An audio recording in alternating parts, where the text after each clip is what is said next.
আমরা আপনাদের কাছে এবং চট্টগ্রামবাসীর কাছে দৃঢ় প্রতিজ্ঞ আমরা নিরাপদ চট্টগ্রাম উপহার দিতে চাই। সন্ত্রাসের মূলোৎপাটন না হওয়া পর্যন্ত আমাদের এই অব্যাহত অভিযান চলমান থাকবে। আমরা যদি সব কিছু রাজনীতির আবরণে আবৃত করি, আমি যদি একটা অপরাধ করি তাহলে প্রথম আমার পরিবারকে আপনি বলবেন যে উমুক পরিবারের ছেলে, এখন আমার পরিবারের সবাইকে অপরাধী, তারপরে বলবেন উমুক দেশের অপরাধী কিংবা উমুক ধর্মের অপরাধী। আমার জন্য কি পুরো ধর্মটা কলুষিত হতে পারে?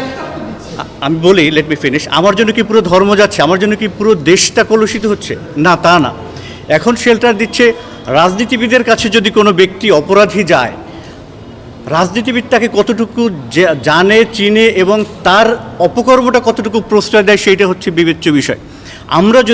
আমরা অপরাধীকে গ্রেফতার করতে গিয়ে রাজনীতিবিদের কাউকে প্রশ্রয় দেওয়ার কোনো তথ্য না পাই, আমরা রাজনীতিবিদকে কলুষিত বা তাকে আমরা দায়ী করতে পারি না।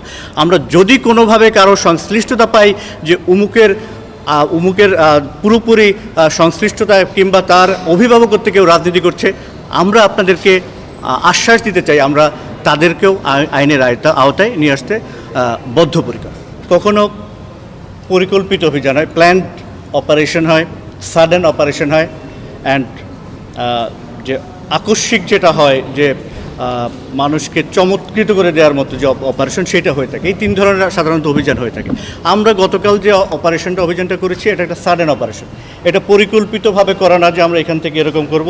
আমরা তাৎক্ষণিকভাবে দেখতে চাই যে কারা কারা কোথায় সন্ত্রাসের সাথে জড়িত আছে, কারা কারা অস্ত্রবস্ত্র রয়েছে, তারা কিভাবে রয়েছে, তাদেরকে কিভাবে এই রাউজান থেকে এখান থেকে আমরা আটক করতে পারি, অথবা এখান থেকে আমরা রাউজান থেকে যাতে করতে না পারে আমরা সেই ব্যবস্থা করতে পারি। তারই লক্ষ্যে আমরা যখন সবাই মিলে যখন অভিযান শুরু করেছি, অভিযান শুরু করতে গিয়ে আমরা যাকে সন্দেহজনক পেয়েছি, যখন আমরা দেখতে পাই রাত 3টার সময়, অবশ্যই কোনো ভালো মানুষ খালি খালি ঘুরতে বের হবেন না। রাত 3টার সময় রোগী কিংবা জরুরি প্রয়োজন ব্যতীত একজন মানুষ মোটরসাইকেলে যাওয়ার কথা না। তারপরে যদি সেই মোটরসাইকেলটি থাকে রেজিস্ট্রেশনবিহীন, তো বিষয়টা সন্দেহের উদ্রেক করে। তো সেই ক্ষেত্রে আমরা তাদেরকে দেখেছি এবং যাচাই বাছাই করে আপনারা জানেন সিডিএমএসের মাধ্যমে তাদের বিরুদ্ধে কোনো মামলা রয়েছে কিনা, তাদের বিরুদ্ধে কোনো অভিযোগ রয়েছে কিনা, সেগুলো যাচাই বাছাই চলছে। আপনারা জানেন অভিযান শুরু হয়েছে রাত 2টায়, গতকালকে রাত 2টা থেকে শুরু করে আজকে আমরা সকাল 7:30 পর্যন্ত কিন্তু অভিযানের মধ্যে ছিলাম। এখন আমাদের যে সময়টুকু রয়েছে এর মধ্যে কিন্তু বাছাই প্রক্রিয়া আসলে চলমান রয়েছে।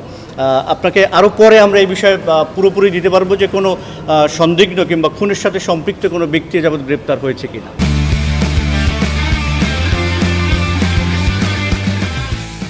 নেক্সাস অফ ক্রিমিনালস একটা কথা আছে যে ক্রিমিনালদের কিন্তু একটা সমাজ রয়েছে, যেই সমাজে এক ধরনের অপরাধী কিন্তু জানে একটা অঘটন ঘটলে, একটা হত্যাকাণ্ড ঘটলে, একটা ডাকাতি ঘটলে জানে যে কারা ঘটিয়েছে। ওদের মধ্যে কিন্তু সেই ধরনের একটা যোগাযোগ আছে।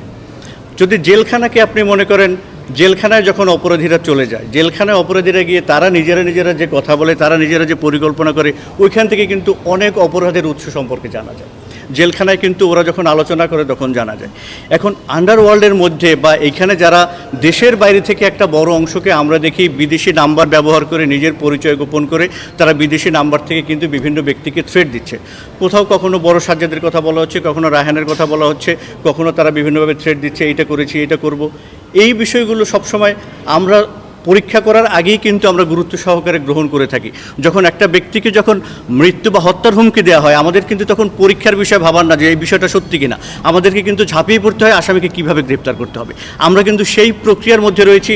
যখনই একটা হত্যাকাণ্ড কিংবা কাউকে থ্রেট দেওয়া হয়, আমরা কিন্তু খুবই শক্তভাবে বিষয়টা নিয়ে যাই এবং গুরুত্ব সহকারে সেই বিষয়টাকে বিবেচনা করে এই ক্ষেত্রে আমাদের যা করণীয়, আমরা যত দ্রুততার সাথে আমরা এর প্রায়োগিক ব্যবস্থা নিতে পারি, সেটাই হচ্ছে আমাদের মূল লক্ষ্য।